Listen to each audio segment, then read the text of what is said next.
going on? Hey, what's going on? Sick. What up, dude? Not a lot. How are you guys? Good. Great. How you doing, man?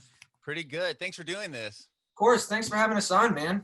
For sure, for sure. So our podcast is about your guys' journey in music and how you got to where you are now with Not a Toy and signing to Fearless Records, all that fun stuff. So how about Benji? How about you tell me where you grew up? I grew up in Los Angeles area in the Pasadena area in Southern California. And then I moved to Fort Collins with my family in 2006 when I was 11. So I grew up most of the time in Colorado, went to high school here. Oh, okay. All that stuff. That's how I met Branson and the rest of the guys. Yeah. But yeah, that's where I came up from. The rest of us were born and raised here. Oh, so Branson, you're from Colorado? Sir. Cool, cool. You guys met in high school? Yeah, we met in the weight room because that's so douchey. Was it a legs day? Actually, he was on the squat rack. That's what's funny. It was a leg day. No, we were on the football team, and he came from another high school, and so we met sophomore year on the squat racks. That's funny. Well, Branson, how'd you get into music originally? Oh man, my little brother wanted to learn guitar, but was too nervous to go into his lesson, so I went in with him and just fell in love with it. It's just cool. Ever since. Wow. So your brother was the one that wanted to take lessons, and you just went to support him, and yeah, exactly. Which at the time I was just I'm more of an art kid. You know, I've always been into painting and drawing, all that kind of stuff. Mm-hmm. So yeah, I'd never really thought about the music side until he wanted to do that, but. Oh wow! Yeah, do you do tattoos too? I am. That is okay. Me. I thought I saw maybe it was on your Instagram, or I saw one that you did like a rose on somebody's arm. Oh yeah, that looks sick, man. That's cool. That you did all of these ones on my arm. So. Oh really? Oh yeah, I got all chopped up. That's awesome. Yeah. So Benji, how'd you get into music? When I was 8, I don't know. I've always been a sporadic kid, and I always gravitated towards the drums. You know, I'd listen to classic rock and just imagine myself ripping the skins. So, as I got older, I just continued to, they bought me a snare drum and some sticks, and then I played that for like a year, and then was able to get a kit. And just, I don't know. I always naturally just had a desire for the drums and wanting to, I don't know, just play drums. Yeah, I guess it was just in me. Yeah. You mentioned that you guys played football. Did you do like band, like drumline or anything like that? They conflicted with each other schedule-wise. I debated it, but I would rather, I had way more friends on the football team than in band. Sure. I'll just stay here. Yeah, that makes sense. Well, what about first bands? Like, Branson, what was the first band you were in? It was this one. Oh, really? Okay. Yeah, what about you, Benji? Is this your first band too? Yes. Oh my gosh! Wow. Yeah. Okay. Or we've been all making music with each other for like 8 to 10 years now. Jeremy, our guitarist, was in a band called Stud Mushroom. That was like this reggae pop band back in the day. Yeah. I feel like he was in a couple bands. Our guitarist was a little more unfaithful. We're the faithful ones. Sure. Project. Well, you said you've been writing music for 10 years together? Yeah. Oh my gosh. Well, with Not a Toy, do you guys just put out your first EP? I understand how I'm confused. We started in the rock scene, man. That's how we got into Fearless in the first place. So interesting. We've been making rock music for so long, and at some point we kind of realized that rock is not there's not as much freedom if you go too far away from guitar, bass, drums, and vocals, then you're no longer a rock band. And kind of, I don't know, we felt like the best way for us to continue growing and learning would be to learn how to produce and actually learn to start, if you can play, if you can control Ableton or Pro Tools or whatever it is, then you can play every instrument imaginable. Sure. Through all of the different synths, the plugins and stuff that you can find. So we really the Not a Toy was the shift from rock to whatever this genre-less thing. Oh, okay. So Not a Toy started as a rock band. You guys are a rock band? We were And you- under a different name. It wasn't Not a Toy. It was Shatterproof. So we Oh. operated at Shatterproof for like 6 strong years. And then through the signing process, we like stepped back. And then that's when this whole transformation started to come over us, where we started changing sound organically and authentically. Mhm. And then with that came a name change, and it just was a whole shift into this new, it's a total like metamorphosis, really. Sure. Well, like you said Shatter, what was the game? See, it's not as good. No, Shatterproof. Shatterproof, sorry. You're So good. did you say you guys got signed to Fearless with Shatterproof? Was Yeah, that me? Yeah, we were under that name. There was one track by Shatterproof that the A&R over at Fearless clung onto, and that's Okay. the song that he was like, I want to sign you guys. Mm-hmm. Oh, and then with that song, were they cool? Obviously they were, but like, how did you say, hey, we're actually going to transition to this new sound? Yeah, it was such an easy transition. We wrote originally this album's gone through a lot, but originally it was half rock, half whatever this modern sound is. Yeah. We showed it to Fearless and they were like, the rock stuff's good. Like, it's really good, but it's not anything we haven't heard before. Once again, like there's only so many ways to combine guitar, vocals, all that stuff. So Right. they heard the other stuff and they were like, obviously, like, up to you guys. Fearless has been super cool about giving us creative freedom, but they were like, it's up to you.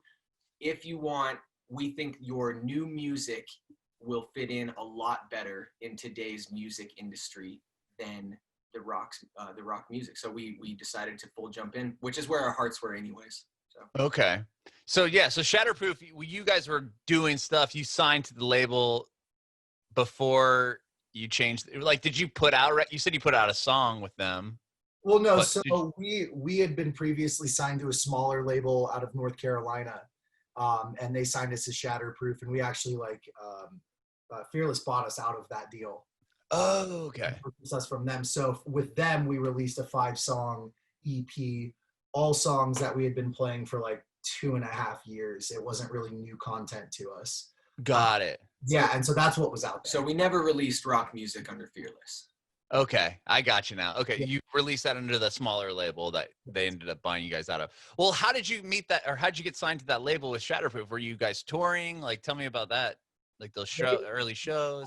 Smaller label or to Fearless? The smaller label, and then we'll talk to Fearless how that all happened. It was the owner, Sean Milkey. He's a singer in Alisana, which is like a Fearless Records alumni.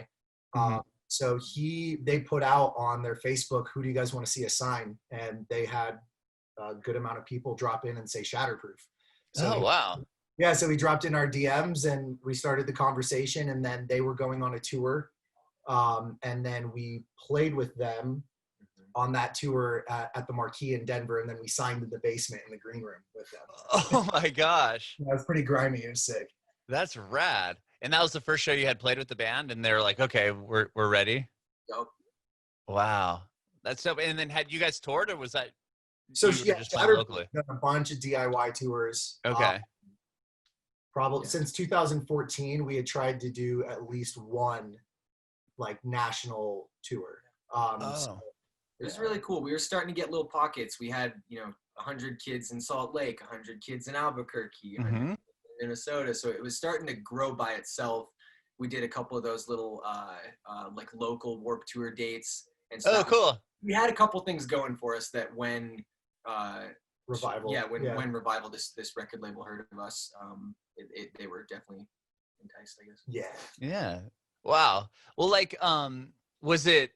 I'm trying to think. Like, sorry, we're throwing a lot at you, bro. Oh no, it's all good. I was gonna ask, like, so Shatterproof. So you get signed. You sign down in this, the green room. That's exciting. I'm sure you're on a label now. When you signed to the label, you said your tours were more like DIY? How are you booking those? Just finding other bands in different cities to try to jump on their shows? Yeah, the same process that most bands for DIY. I mean, the label was like, hey, here's a band that's on our label. We think you guys would tour well with them. So, but we had some assistance on booking the days with the label. They kind of helped us but I still say DIY because like the shows were still very much so like DIY. It didn't necessarily fully feel like, like a full like booked tour. You know what I mean? And Sure. we were the ones emailing the bands and venues, so I consider it DIY. Yeah. Yeah. And then what about what you guys touring? Did you buy like a van or anything like that? Chad Van Halen, brother. Chad Van Halen? Everyone has a rad name. That's a good one though. And Branson really like pushed for us to modify it. So we built bunk beds in the back. So you could sleep like 4 people in the back. And then in our trailer, we built a partition in the middle and then put all these lockers. So like we were able to like hang our clothes up, which is so crucial on tour because you get so goddamn sweaty all the time. Oh yeah. Clothes stay in a ball, they get mildewy and you can't wear your shit. Yeah, it's awful. You can't live out of a suitcase on tour. You have to find a way to hang your clothes up. So that's funny. Okay, so you guys get back. Like, tell me about. So you signed to Fearless. Like they hear you hear your song. You guys signed the deal, and then when did you start working on? Like, when did you realize like your sound was changing just with the songs that you're writing? So there was basically a big break. So like in the end of 2017, Revival comes to us and says, Hopeless Records wants to sign you. And we were stoked. So we started negotiations with them. At this time, we were like, okay, we've been playing the same songs live for 3 years. We need to write an album. We're in talks with Hopeless. They're going to want us to record a full length. We need 15 songs, like let's double down. So we pulled out, we stopped playing shows in the beginning of 2018 and like went on this hiatus while we were in negotiations with Hopeless. Okay. Yeah. So they're super good dudes over there. They were giving us a deal that wasn't necessarily what we were looking for. And we were kind of like not super stoked on the terms. And so I reached out to Fearless and said, hey, would you guys be interested?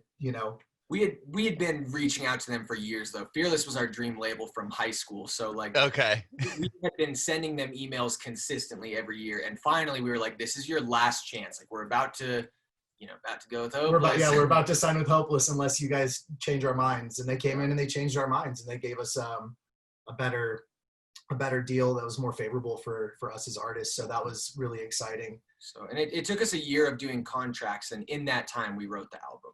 And at that point, we had all been learning to produce for, I think 4 years or so at that point. So we were like, okay, it's time to actually like make the shift and put this in music. So that's cool. So you guys were fans of the Fearless Records artists back in high school and everything? Yeah, I figured. But I mean, to be in a war between them and Hopeless, I mean, those are like the two cool labels. I mean, in my opinion, like that, sure. like it was flattering. Pop rock, emo bands. Like that's. I mean, so you signed to Fearless, and what happens right away with them? Do they put you on the road? Is that when you went in the studio and recorded the CP? Yeah, that's right. When we went in the studio, we signed in September. Because it was a new band, technically, we didn't have music to tour on. Oh, sure. We're not going to go on the road and play the rock music. So they were like, okay, we got to get you in the studio ASAP. So it was like right away. We flew to Oregon. We worked with Chris Crummett. He did some like Sleeping with Sirens, early Kevin Dance. Yeah. There's cool issues. A bunch of our favorite rock bands. So and at the time we thought it was going to be a rock album or a half rock album. So we were like, this sounds great. And we went out there and busted it out for a good month or so. And then, came back and kept working on the production ourselves. So we added a lot of all the like layers on top. Okay. Just engineered it with all the vocals and guitar and that kind of stuff. And then you guys took it home and added like the other layers to the songs. Yeah, we wanted we were, I don't know, I think we had some false expectations, when we were recording the music. And so once we left, we were like, these songs are not done. Like good shells, but we got to fill this shell with something. And so then it took us like another 2.5 months of post-production of really like trying to make the layers, come together and add those tasty bits. Cause but I'm so proud of that. Cause every sound you hear that's not guitar or guitar, bass, or vocals was made by us. Yeah, that's rad to be able to just go in and create your own stuff on the computer and just added onto the tracks you already had done. Proud of that shit, man. Yeah, for sure, for sure. Well, you said you signed to Fearless in September, so like a year ago. So like a year ago now ish. 2018. Yeah, dude. Got you. Okay. And then so this record that is out now, was that recording that you guys had done? Mm-hmm. Yes, sir. Okay. See, you get back. Yeah. So you get back. Literally, man, it was like a full year of just signing paperwork, lawyers. And then it was a full year of like mixing the album, adding the extra production, like getting all of the content. There's so many things that we didn't realize go into a label release, like big label release, that it was months of prep. And so it was a 2-year process. And then coronavirus hits. Probably right as you guys are about to release the record. Like, tell me about how that shifted everything. Well, it was pretty crazy because we had been, struggling we were kind of in this perpetual loop where it was like, okay, we want to release the material. And then it was like, well, you need a tour to release the material. And it was like, okay, well, you need a booking agent to get a tour. And it was like, well, you can't get on a tour if you don't have any material.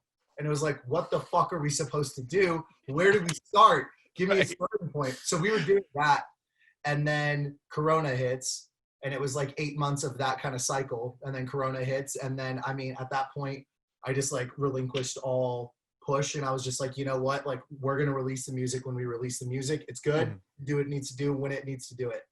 And like, I got a call from our A&R and he's like, hey, dude, this was like in March when everything was shutting down hard. Right. Nobody knew what was going on. Tours are just getting canceled left and right. Mm-hmm. He calls me and he's like, bro, we're going to have to push this to the fall. Like, we're going to have to, all our developing bands are just like, we're trying to figure out how to like cater to our biggest signees right now.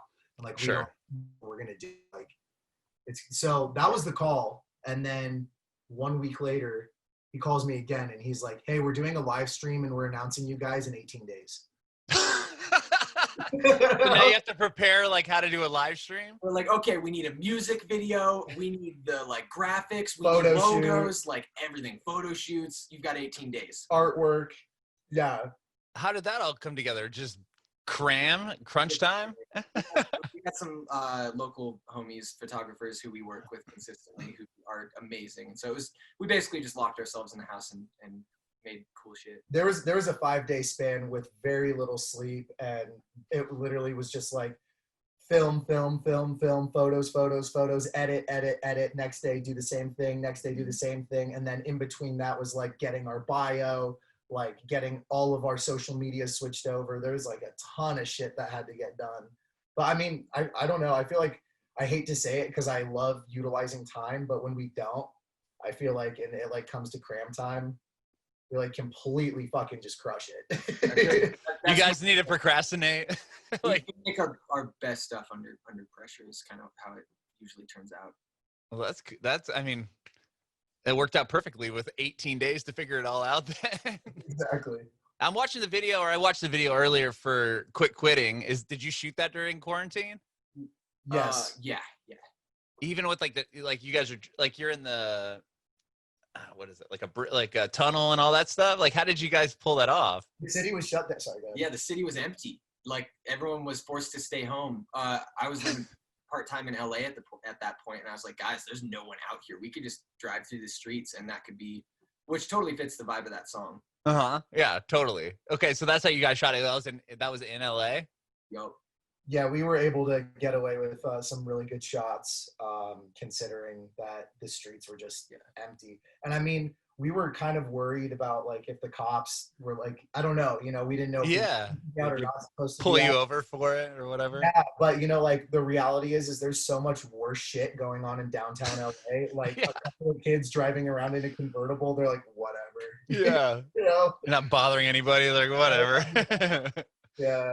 That's funny. Wow. And then, so you were able to make it to LA and back, obviously, during the quarantine, which is good. What about how did the live stream go?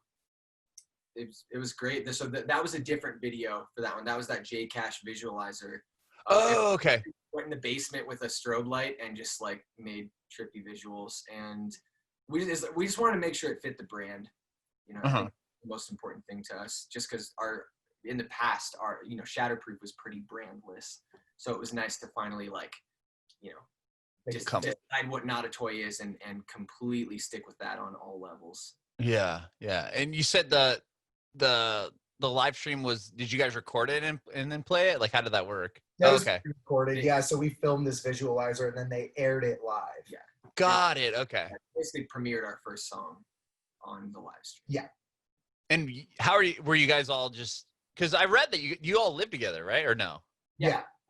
That works out really well then. So during this quarantine, you've been able to not perform, but like write and hang and all that stuff. It's actually been kind of a blessing in disguise, just because we thought we'd be on the road right now, but being stuck in the house and only writing, I mean, that album we were working on was supposed to be half rock. Like, they kind of lost the balls of the album. It's all the like softer songs that made it.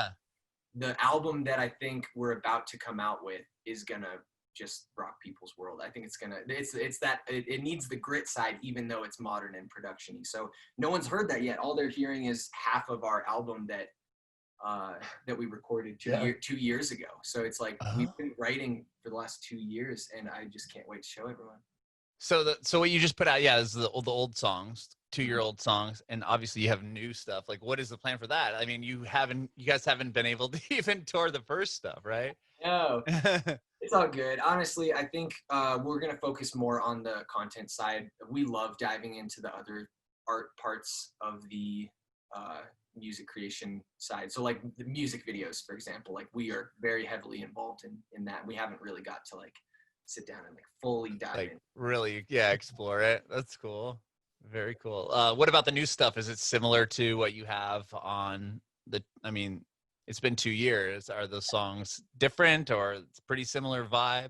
They're the same and different. They've grown a lot, and it's more mature. It's reaching different sides of our sound. I think a little more successfully. Like, I don't even yell on any of the songs that are currently out right now. So like, you know what I mean? Yeah. So you yell in new stuff. Yeah, because the songs I've heard are pretty chill vibe. Like, I can't see it as like it's interesting that you guys were like a rock band beforehand. If you saw us live, you'd understand though.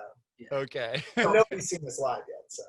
The biggest thing you can guarantee for the new music though is it's always going to keep changing and growing. It always kind of like bothers me when every album kind of sounds similar. For a lot of bands that totally works, but for us, like, music is more of a self-growth thing. And I feel like once we kind of master one thing, we want to keep trying and learning and experimenting. So there's always going to be an aspect of that to our music.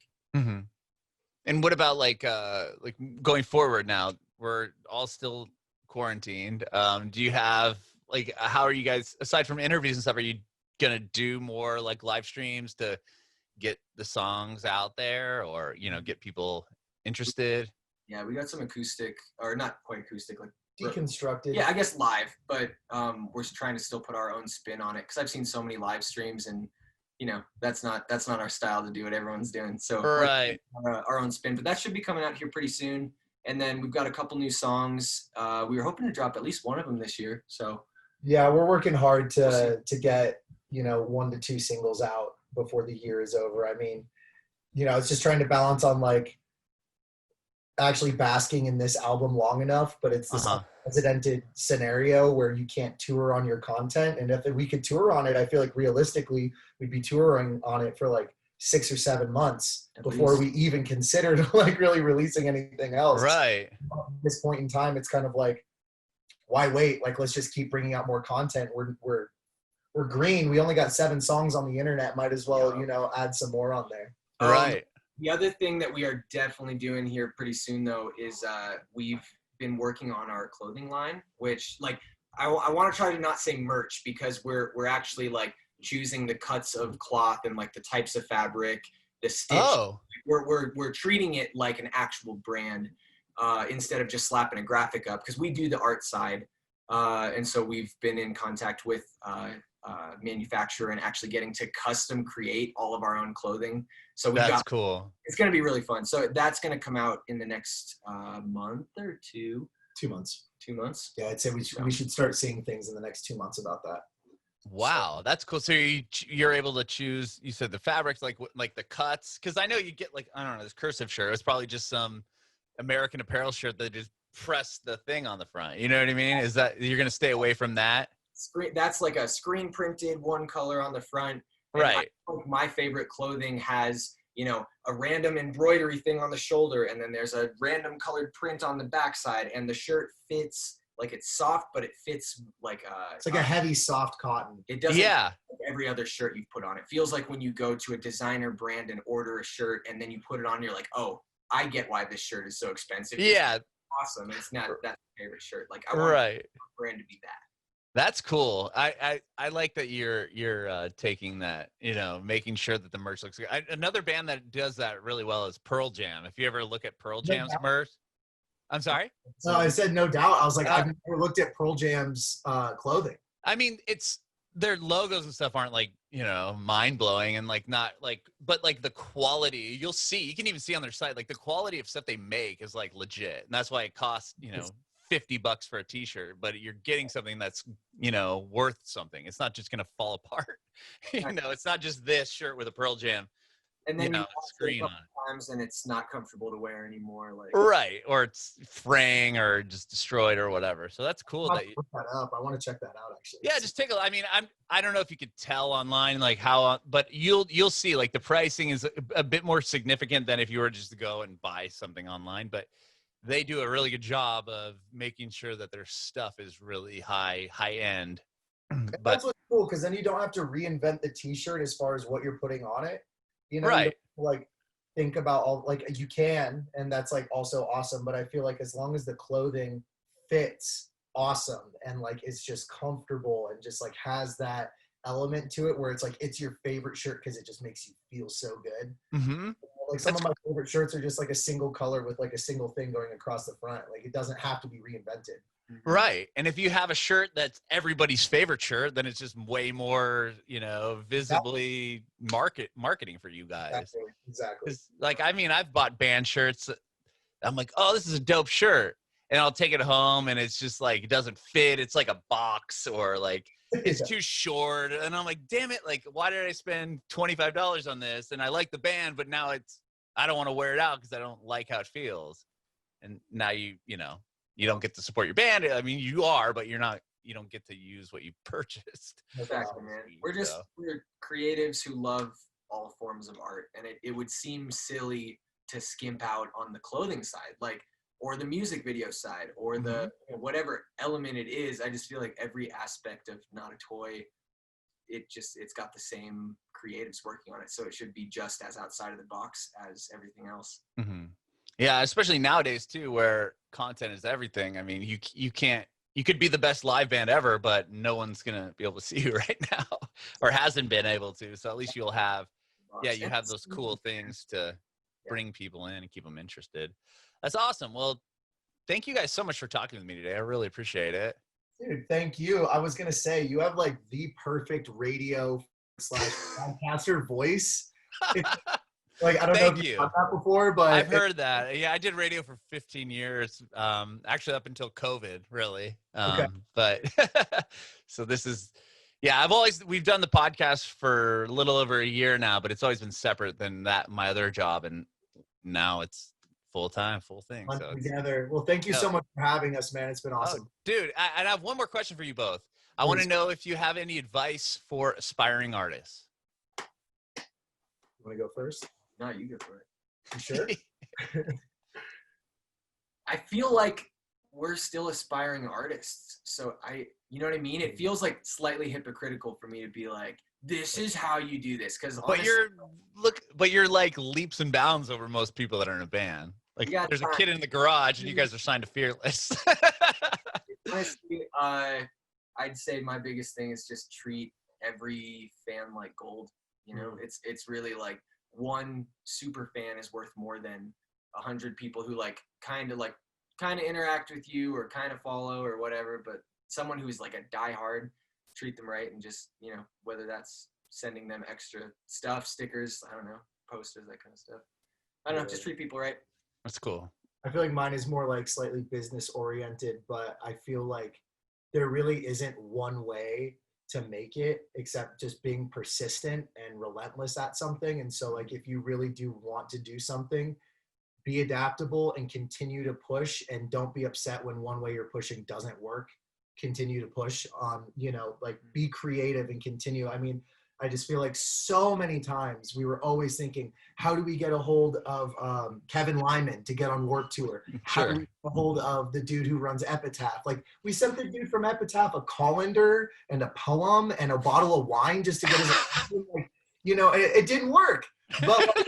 But you know, like, we just like constantly were putting that out there into the universe of like striving and hitting people up and just always trying to do something. And so I feel like doing something usually is better than doing nothing. I love that. That's so awesome that you guys sent Brett Gershowitz's That's bottle it. of wine. Right. So I gotta say it real quick. We got time? Am I good? I got all day. All right. So check this out. We were like, okay, if we send him like a spaghetti colander and a pack of dates and a bottle of wine, and the note said, hey, I asked my assistant to get us a date on your calendar. She messed up and got you dates and a colander. So here's a bottle of wine to make up for it. When can we meet? And we literally sent that and got nothing back. Oh, that was brilliant too. I'm surprised he didn't just like respond and be like, dude, this is clever. Right? Even just for the humor points. But The assistant at the front desk probably opened that up and was like, what the fuck? That's hilarious though. I haven't heard that yet. Sending labels or people like gifts to get them to open I stuff. recommend it. I mean, It was something. It's a good story. I'll try. Oh, cool guys. Well, thank you so much again for doing this. I really appreciate it. Thanks for having us, man. Yeah, thank you. Have a great good rest of your day. Peace. Bye.